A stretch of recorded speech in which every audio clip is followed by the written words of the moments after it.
Imagine que você vive em uma favela abandonada pelo mundo junto com o seu pai adotivo. Agora imagine que depois que você volta para sua casa, você encontra seu pai adotivo morto e acabou acusando você de ter matado ele. É isso que nós vamos ver na história de Gachiakuta. Se vocês gostarem desse vídeo, eu peço para vocês deixarem seu like, se inscrever no canal, comentar o que vocês acharam dessa história. Também compartilhar o vídeo para algum amigo seu que possa gostar da história desse mangá ou desse canal. Mas se vocês já fizeram tudo isso, eu digo para vocês sentarem porque a história vai começar agora.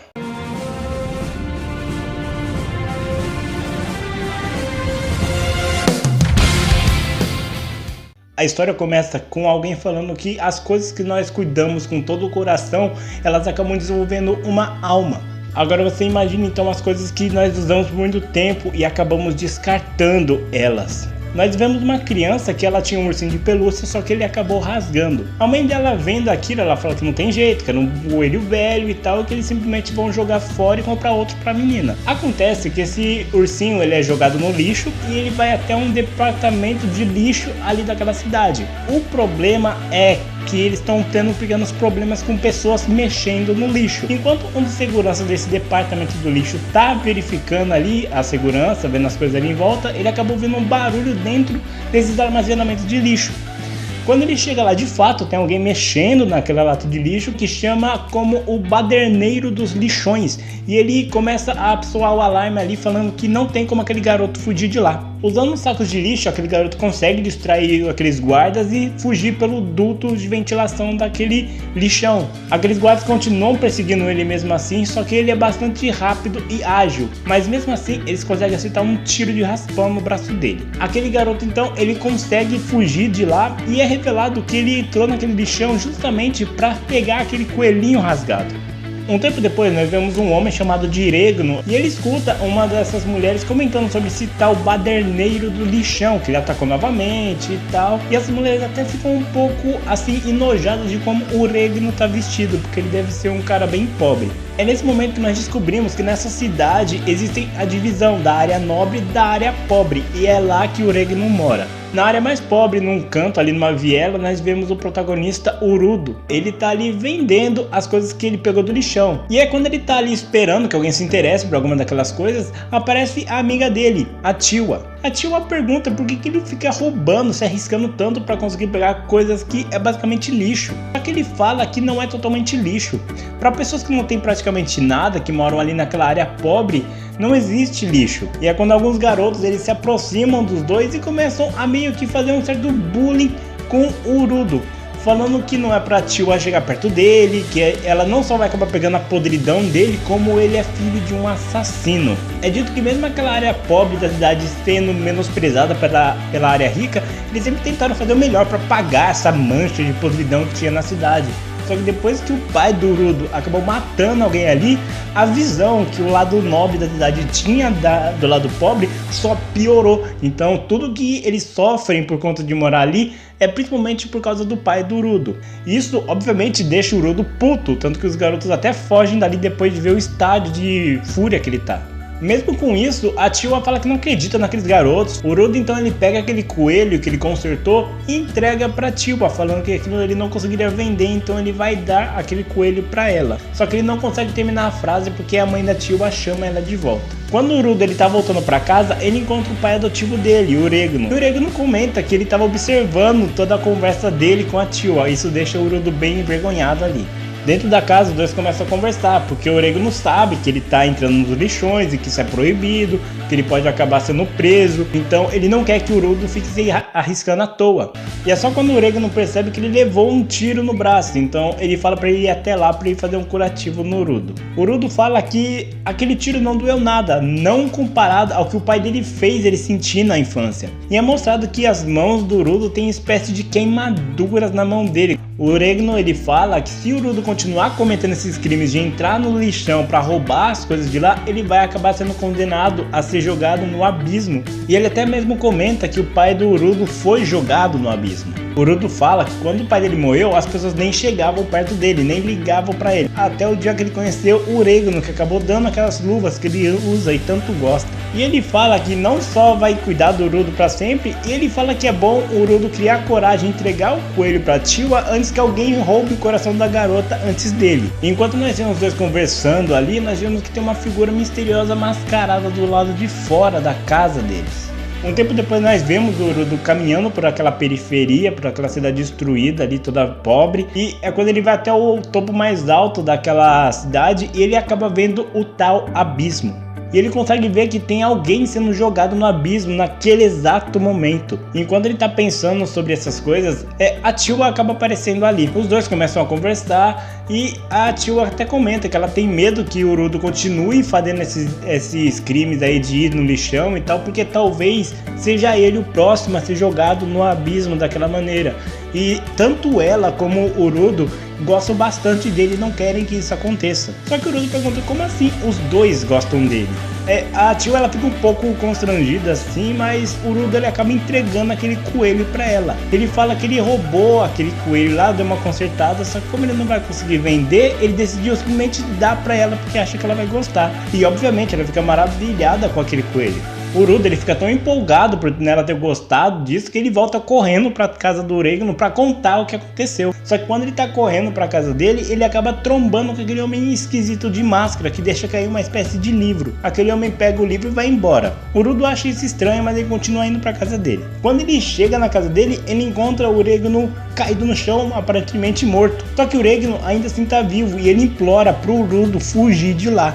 O Urudo ele tenta entender o que está acontecendo, ele tenta ajudar o Orégano, só que os guardas acabam pegando o Urudo e achando que ele cometeu esse assassinato, porque ele está todo manchado de sangue. E mesmo ele tentando explicar o que aconteceu, aqueles guardas não escutam ele e acabam prendendo ele e condenando ele para o abismo. Enquanto eles estão lá fazendo todo aquele discurso dos crimes do Urudo, de tudo que ele fez para tá naquela situação de que ele vai ser condenado ao abismo, ele vê que ao longe a Tiwa tá lá. E ele consegue escutar que ela tá falando que todos os meninos estavam certos. Ele é igualzinho o pai dele. Então ela acaba soltando aquele coelho que ele deu pra ela e indo embora. E o Urudo também percebe que aquele mesmo homem mascarado tá ali presenciando tudo. E ele aparenta tá até mesmo se divertindo com aquela situação. E o Urudo promete que ele vai voltar e vai matar todos daquele local. E assim eles soltam o Urudo no abismo. Quando o Urudo acorda, ele tá numa espécie de lixão gigantesco ali. Ele não consegue nem mesmo respirar de tão podre que é o cheiro de lá de baixo. Acontece que enquanto ele está tentando entender que o lugar é aquele, ele escuta um barulho muito grande, como se algo gigantesco... O barulho muito grande é ótimo. Ele escuta um barulho muito alto, como se alguma coisa muito grande estivesse caminhando na direção dele. E quando ele olha para trás, ele vê que tem uma criatura gigantesca indo na direção dele. Aquelas criaturas começam a perseguir o Urudo, que corre desesperado. E ele até mesmo percebe que aquelas criaturas são meio que aglomerados de lixos. Ele começa a fugir até que ele encontra crânios humanos ali, o que faz ele ficar mais desesperado e começa a fugir. O Urudo ele acaba se desequilibrando, caindo, se machucando, e ele até mesmo acredita que ele vai acabar morrendo ali. Só que quando ele lembra o que aconteceu com o Orégano, ele fala que ele não pode morrer assim. Só que por algum motivo o ar daquele local tá causando tanto mal ao organismo dele que ele acaba até mesmo cuspindo sangue. Quem vai cuspir sangue daqui a pouco sou eu se continuar assim. Só que mesmo assim ele levanta, pega uma barra de ferro e mesmo sem ter chance alguma de vencer, ele começa a lutar com aquelas criaturas. E alguém ao longe observa ele fazendo isso e acha isso interessante. Ele continua lutando com uma daquelas criaturas, até consegue derrotar uma delas. Só que quando ele derrota essa criatura, ela acaba meio que explodindo em vários pedaços. E quando esses pedaços vão acertar o Urudo, aquele homem mascarado aparece protegendo ele com uma espécie de guarda-chuva. Quando o Urudo pergunta quem é aquele cara pega ele e coloca uma máscara de oxigênio no rosto dele. Ele fala pro Urudo ficar quieto, só que o Urudo ele tá tão desesperado, ele quer saber o que tá acontecendo ali. E ele pergunta por que jogaram ele no subsolo assim. Do nada, o que tá acontecendo, que lugar é esse? Só que aquele cara fala que primeiro que é pra ele ficar quieto e que segundo, aquilo não é o subsolo, aquilo é o solo real. O Urudo ele fica mais confuso ainda com essa situação e mesmo aquele cara de máscara falando pra ele calar a boca, ele faz cada vez mais barulho. Aquelas criaturas acabam vendo onde eles estão, por isso aquele cara falou pra ele calar a boca. E ele fala que derrotar eles com uma arma comum não resolve nada. Por isso ele tem aquela arma especial, aquele guarda-chuva. Ele então transforma aquele guarda-chuva em uma espécie de arma e ele começa a lutar com aquelas criaturas, derrotando eles facilmente. O Urudo então pergunta quem é aquele cara e o que é aquela arma que ele está usando. Aquele homem então ele tira a máscara e fala que o nome dele é Engine e que ele é um limpador profissional. O Urudo lembra que quando ele era mais jovem, um dia ele chegou na casa dele machucado e o Regno ele percebeu que foram os garotos que maltratavam o Urudo e tal. E o Urudo fala que eles fizeram isso porque ele comentou que se você desse muito valor a alguma coisa, aquela coisa ganharia uma alma. Ele fala que ele ouviu isso do próprio Regno. O Regno fala que de fato ele ouviu isso em um livro, mas ele meio que interpretou essa frase como se fosse para você dar muito valor às coisas que você tem.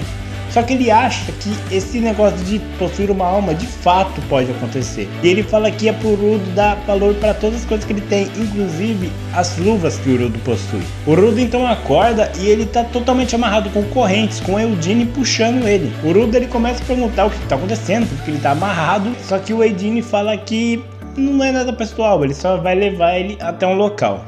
O Urudo ele fala que ele não tem tempo para perder com as brincadeiras do Eudine, ele tem que soltar para ele conseguir voltar lá para cima. O Eudine ele fala que nesse local que eles estão, esse local de onde ele veio chama-se Paraíso. E mesmo que o Eudine soltasse ele, como que ele pretendia voltar para o céu? O Eudine chega até um local onde tem uma espécie de vans ali junto com de um local que parece ser meio que um posto de gasolina e ele solta o Urudo lá e depois vai embora. Acontece que alguns homens acabam se aproximando do Urudo e quando o Urudo fala que ele veio lá de cima, aqueles homens começam a ficar totalmente pasmos, porque como que uma pessoa de lá de cima, um paradisíaco, saiu lá do paraíso e ainda tá ali vivo? Eles até ficam surpresos que eles falam o mesmo idioma. O problema é que antes que o Urudo perceba, ele foi amarrado ali naquele caminhão por aqueles homens e eles falam que vão vender o Urudo, porque as pessoas daquele mundo dariam uma grana preta para ter um paradisíaco vivo lá. Porque basicamente as pessoas desse purgatório odeiam os paradisíacos. Primeiramente, eles jogam todo o lixo que eles possuem lá pro purgatório. E desse lixo cria aquelas criaturas que acabam matando várias pessoas ali. Então o que as pessoas daquele mundo não fariam com um paradisíaco vivo? Eles então acabam pegando lixo, comida estragada, dando na boca do Urudo ali, meio que torturando ele. E no meio dessa tortura, o Urudo acaba mordendo o dedo daquele cara e arrancando os dedos daquele cara. Enquanto todos ficam ali assustados porque ele acabou de arrancar os dedos do maluco ali, o Urudo ele acaba comendo aquela comida mesmo estragada, falando que aquilo não tá ruim, ela é 100% comível ainda. E ele começa a lembrar de todos os abusos que ele cometeu, desde ser acusado criminalmente, ser jogado ali, de ter basicamente a vida dele destruída, de ter o pai adotivo dele morto. E ele fala que ele não vai se segurar mais. Então ele começa a se esforçar ao máximo e as mãos dele começam a sair uma espécie de névoa negra, fazendo com que ele consiga não só arrebentar aquelas correntes, como transformar aquelas correntes em armas. E o Eudine, que tá ao longe observando tudo isso, ele reparou que aquele garoto tinha um certo dom especial. Ele percebeu que ele tem o poder de pegar coisas inanimadas e transformar elas em armas, que ele é um Givers. O Urudo ele começa a lutar com aqueles homens, vencer ele de várias maneiras. Qualquer coisa que ele pegue se transforma em uma nova arma para ele usar ali. E o Eudine, que tá vendo tudo isso, ele fica chocado, porque normalmente só tem uma arma que você pode usar, você não pode ter mais de uma. Então ele acaba ficando cada vez mais empolgado vendo o Urudo atacar aqueles caras. E quando ele vai matar o último homem ali sobrevivente, o Eudine impede, falando que ele vai contar tudo o que ele sabe sobre aquele mundo pro Urudo. Só que o Urudo vai ter que virar um dos limpadores também. Só que o Urudo acaba se recusando. É mostrado que o Eudine acabou ligando para uma pessoa falando que ele encontrou um possível recruta para os limpadores. O Urudo acaba levando ele até uma velha senhora que acaba cuidando dos ferimentos do Urudo e depois leva ele para fazer um pequeno tour por aquele purgatório. O Urudo ele acaba cobrindo o Eudine de perguntas, falando que ele quer voltar pra lá, ele quer voltar pro paraíso, ele quer voltar pra aquele lugar e ele vai conseguir isso com a ajuda do Eudine ou não. Só que o Eudine ele fala que o Urudo não tem muita escolha a não ser seguir ele, porque ele já viu como as pessoas ali amam os paradisíacos, né? Então ele fala que o mais seguro é o Urudo calar a boca e seguir ele. Eles param em uma lanchonete e eles começam a comer um lanche, enquanto o Urudo meio que vai começar a explicar tudo o que está acontecendo ali pro Urudo. Ele fala que primeiramente, como ele percebe as pessoas que vivem naquele mundo, elas não devem viver muito bem, sabendo que tem essas criaturas ali. E como os paradisíacos jogam todo o lixo lá embaixo, esses pensamentos negativos dos moradores do purgatório acabam refletindo nesse lixo, fazendo com que aquele lixo se transforme em seres que eles chamam de pseudocriaturas. E essas pseudocriaturas acabam atacando qualquer tipo de humano que eles vejam por ali. E o Endine, ele fala que armas como não funcionam nas pseudocriaturas, de novo, pelo mesmo cerne da questão de como energias negativas fazem aquelas criaturas, energias positivas refletem também nas armas deles, que chamam de personarmas. No caso do Endine é aquele guarda-chuva, e no caso do Urudo é aquelas luvas. E só então o Urudo percebe que tudo que o Regno falava era verdade. As coisas possuem armas, se você der bastante valor a elas. Só que enquanto o Eugene está comentando sobre tudo isso que ele sabe daquele mundo, o Urudo pergunta como que ele volta lá pro paraíso, que é a única coisa que ele quer fazer. Só que o Eugene fala que ele não faz a menor ideia como fazer isso. Só que ele fala que o chefe dele é o informante, então ele sabe de praticamente tudo sobre aquele mundo. Então é muito provável que ele saiba como voltar lá pra cima. E ele também fala que o papo tá tudo bom, mas por enquanto o tour de todo esse mundo acabou ali. Ele então joga um saco de dinheiro pro Urudo, falando que ele conseguiu aquele dinheiro pro Urudo vendendo as roupas velhas dele. Porque ele fala que se ele continuasse andando com aquelas roupas, obviamente saberiam que ele é um paradisíaco e ia acabar atacando ele. E também que era pra ele ficar ali, que logo o educador dele iria aparecer. E depois disso o Endine simplesmente vai embora. O problema é que enquanto ele tá ali perplexo por tudo isso que o Endine fez, um gato acaba pegando o saco de dinheiro do Urudo e fugindo, fazendo com que o Urudo corra atrás dele para pegar o dinheiro dele de volta. O Urudo então ele persegue aquele gato até ele acha uma espécie de bastão que ele vai usar para atacar aquele gato. O problema é que aparece um homem ali falando que é uma coisa extremamente errada você pegar a personarma de outra pessoa. Então na hora o Urudo percebe que aquele homem também é um Givers, e ele acaba pegando a personarma dele de volta do Urudo, e ele fala que já vai ter que começar ensinando uma lição para ele. E é dessa maneira que acaba o volume 1 de Gachiakuta.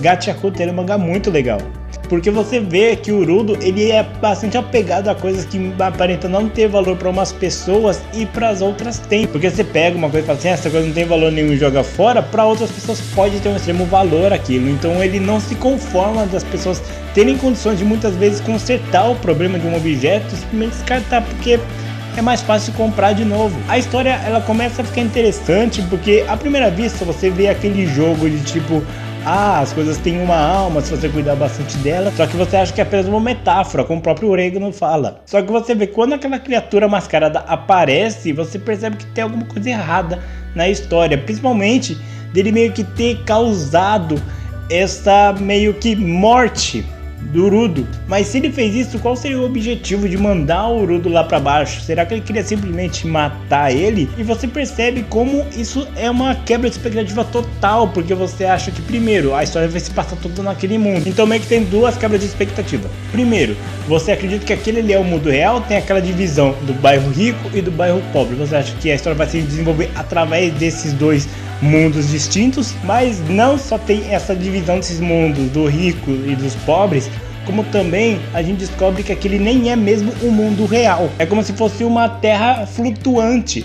E a terra de baixo é o mundo real. Você vê o quão podre o mundo tá. Você vê que a elite tá lá em cima. Uma coisa que me deixa bastante intrigado na história é como que tem essa divisão de ricos e pobres lá em cima, e lá embaixo o mundo tá totalmente desgraçado, saca? Porque seria uma coisa engraçada se só os ricos estivessem lá em cima, mas não, tem pobres também. Você percebe que aqueles lixões que estão ali é tão podre que ele até pode matar você se você ficar naquele local sem máscara. Então o mundo basicamente virou um lugar totalmente tóxico, principalmente nas partes que tem bastante lixo acumulado. Nós vemos também a relação que os paradisíacos são tratados naquele local, e todos até ficam surpresos do Reno estar vivo, tanto que eles nunca acharam um paradisíaco inteiro, que ele sempre acabava sendo morto por aquelas criaturas.